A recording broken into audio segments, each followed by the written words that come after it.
Paul, great to see you again. It's been a long time. Remind me now, when was the last time we met? Well, I know we met first when we would film Coast together, an episode on a Cornish wreck, and I think we bumped into each other since then. But that was the Yeah, first time. indeed, that's right. That's right. That was with Miranda Kristofnikov. That's right. Yeah. Yeah, that was good. Was that the day the dolphin turned up? No, I don't think so. I Ah, think I okay, remember okay. that. Unfortunately, not. Sadly, not. The Yeah. past is becoming a blur, but Yeah. there we go. Good. Where are you based? I'm based near Plymouth. Live Ah, near. you've been diving. Sorry. Have you been diving during all this COVID or after now? Yes. Yeah. Yeah. As much as possible. And snorkeling a lot as well. And Yeah, yeah, and yeah. some of my favourite spots very locally I can visit snorkeling, and we might come on to it later, but yeah, I've got yeah, I love going back to the same spot again and again and learning about the individual animals, and snorkeling's great for that. Fantastic. Yeah, and with the COVID, of course, you've got no worry then of dive buddies or people on boats or anything like that. So that's That's perfect. right. Yeah. Yeah. Yeah, absolutely. Um, your book, I've been through it, and I must say, I just absolutely love it. Thank you. I know I did a review of, by the way, it's called Great British Marine Animals, fourth edition. I Yeah. did, I did review the third edition. I thought that was pretty amazing. And this is even better. It's quite extraordinary. Tell us a little bit about it.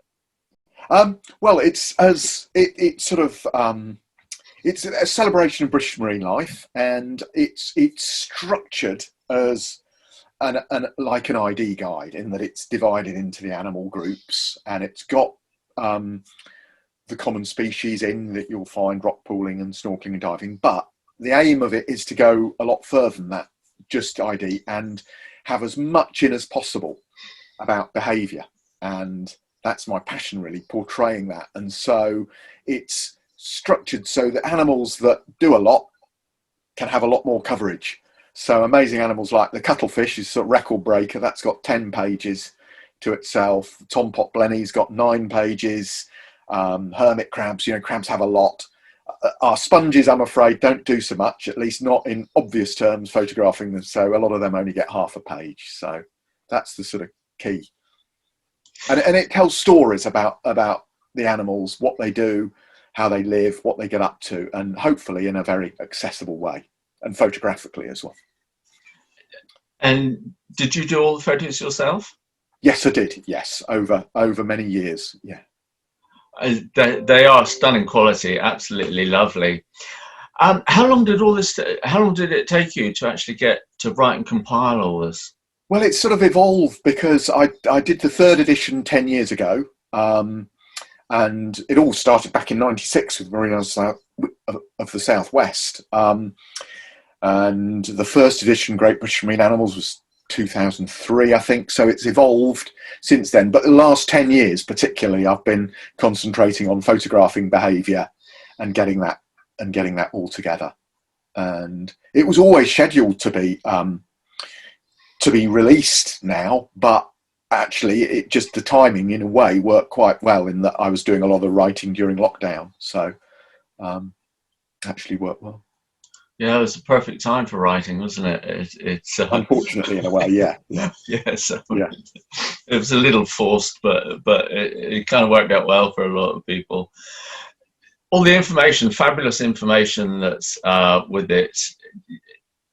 How did you get all that information and make sure that it was actually accurate? Whole variety of sources. Some is sort of from the standard textbooks, some from scientific papers, some from personal observations, a lot from observations, sort of my own, and backed up looking at the scientific literature. So a whole mixture of sources, and there's findings, there's photographs of things that are very well known about, like crustaceans molting, for example, but they aren't. It's not often photographed. Then there are things that I've researched very carefully, are fairly new to science, like some of the Blenny behaviour. And then other things are just like they're speculative. They're things I suggest might be happening, and I make it quite clear that they are speculative. And hopefully it might spur other divers to look and see, oh, do the animals do that? So the main thing is just being, you know, totally upfront. If things are speculative, say they are, and if they're, you know, subject of painstaking observation, then make clear they are too. It's I find it quite funny and sad at the same time that so many people, if they know I'm a diver or anything else, are emphatic about how boring and how dull English marine life underwater is. Amazing. And you can't convince them that it's so good. But I must say, if I had your book around with me all the time, I think it would change a lot of minds. Yeah, I suppose that, thank you for saying that, because that's the whole idea of it. I suppose if there's one thing I want to get over is that, and the book to get over. And in fact, earlier editions, I was really pleased with the fact that the wildlife trusts and people that used it when the Marine Bill was going through, and some of these politicians were saying, oh, what's British, what British marine life is there? And they said, have a look at that. And this is and they were just staggered to see the colour and the behaviour and so on. And I mean, I've got some lovely. I did a sort of participated in a local Biologist event a couple of years ago, and I had video showing and talked to this. And there was a clip of a corkwing wrasse building his nest, with the beautiful colours. And someone came up and watched this and said, "This is very nice, but don't you think you should be showing local marine life rather than tropical fish footage?" And when I said this was taken, and could sort of look out the window and say it was taken at that beach down there, they were just blown away. And the other thing I'm always saying, it happens when I was doing a lot of talks, and I'd quite often put them together on the train, on the laptop. Good time to do it when I was on long train journeys with work.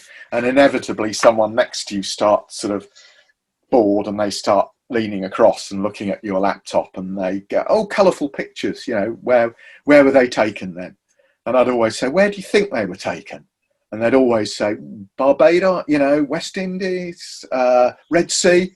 And I went, no, that's Torquay, or that's Plymouth, or that's Loch Fyne, or they'd just be totally staggered, and time again. And people get bored of me saying it, but it constantly, as you say. Well, the proof is right there in your book. Tell me, the obvious place for this, other than for divers, divers actually miss an awful lot in the way they dive, I find. But excuse me, schools. Does your book get put into schools at all? Because it should. It does. It's funny you say that. Yeah, both. We're trying to get into schools, and schools do love it, and kids love it. And something also we're trying to do is at the end of each, when we replace the editions, like now, they're always inevitably, though they're timed so that all the books have sold, inevitably a few come back as places stock up with the new edition, and so we end up with unsold, and we give those free to schools, which is nice. So as well as offering the new ones at a good price to schools, because as you say, it is very accessible, and even primary school kids we find like like looking at the pictures and some of the text, and secondary school kids particularly, and being old books, they can even cut them up for arts and crafts and things. So we really want to get that over to local schools. Is it available online, a digital version, or just hardcovers? No, not at the moment. I might do that at some point, but at the moment, no, it's paper. Yeah, well, to be honest, it's so nice to be able to pick it up and turn pages. I just love it.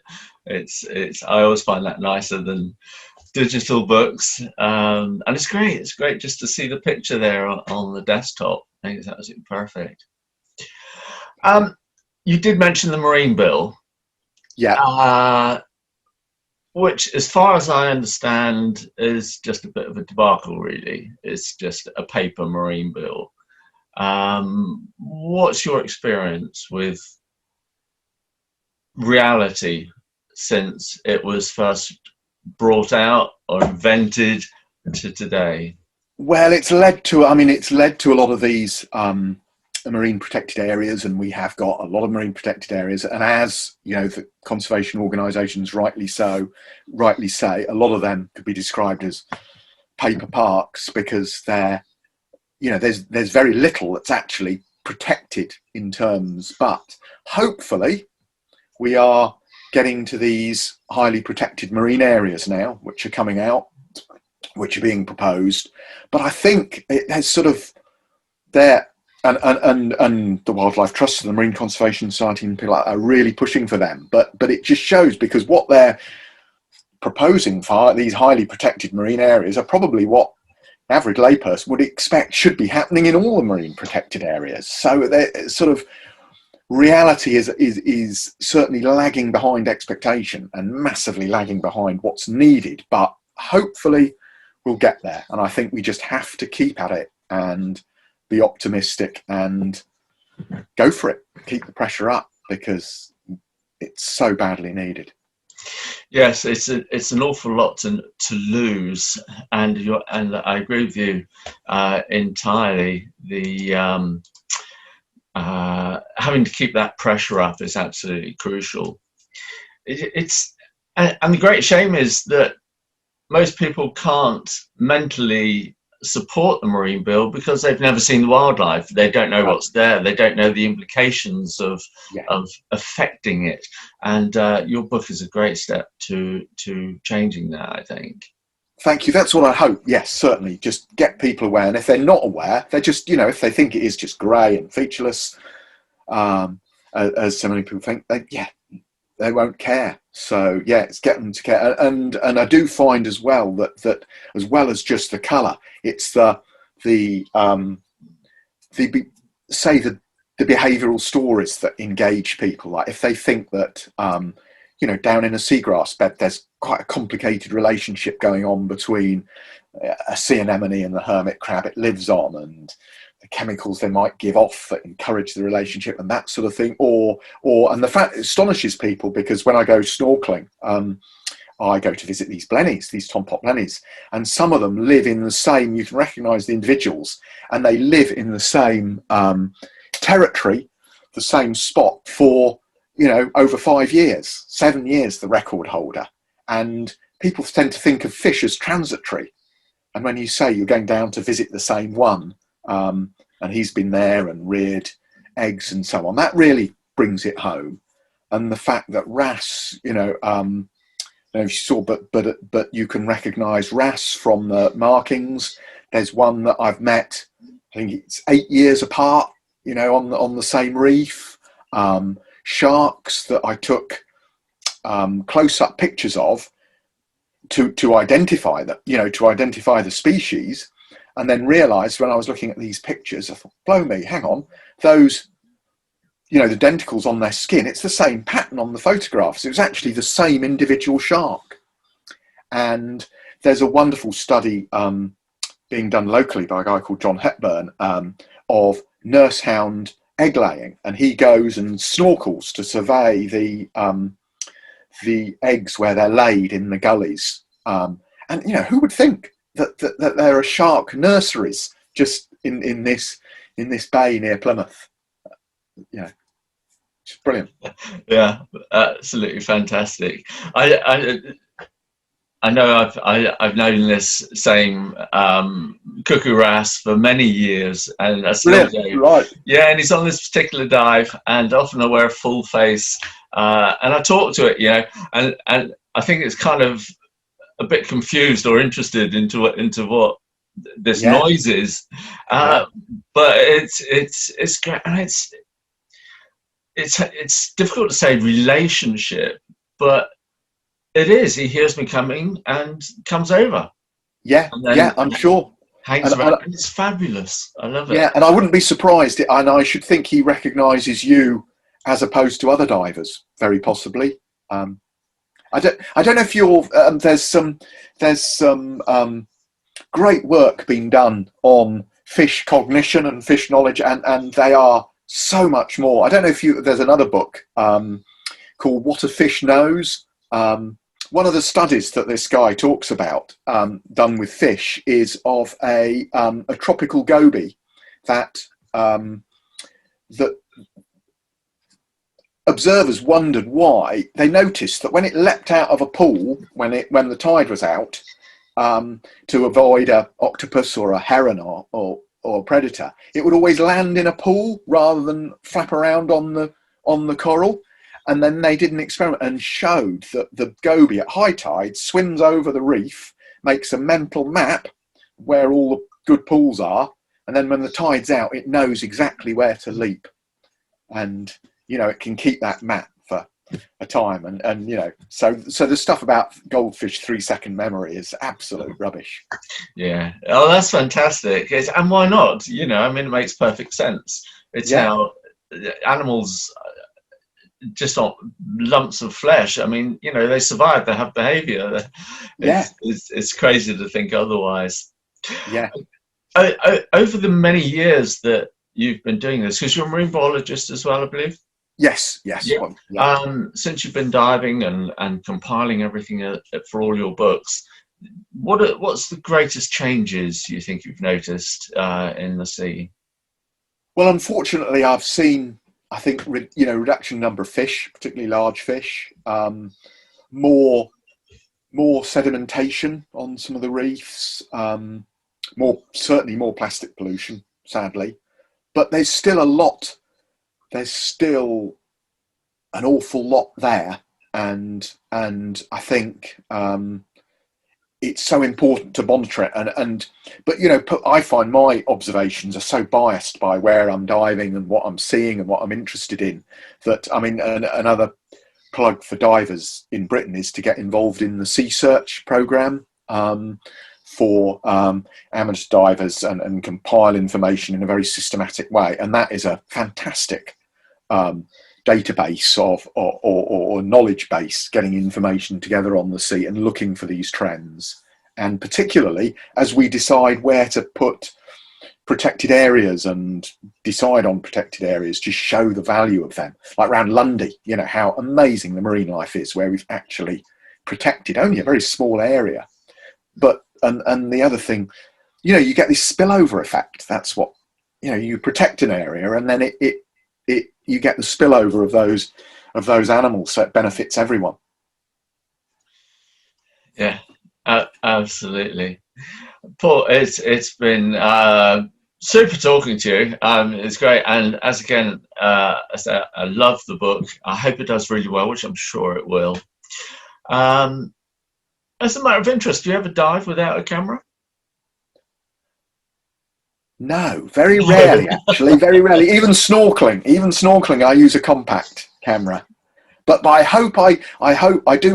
did hear an underwater photographer once say that if they didn't have a camera, they just wouldn't bother going in the water. And I do hope that I don't get to that stage, because I think, just to enjoy it is wonderful. So yeah, I hope that if I ever forget my camera, I will still go in.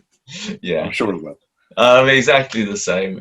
Although I can't imagine being underneath without it. I know I've done it a few times, and I've seen some stunning things. But then you have that memory and you have that interaction, and exactly, it's fine. Yeah, exactly. Well, Paul, thank you again, and thank you. I hope we catch up again soon. Yeah, thanks a lot, Jeff. Cheers for now. Bye bye.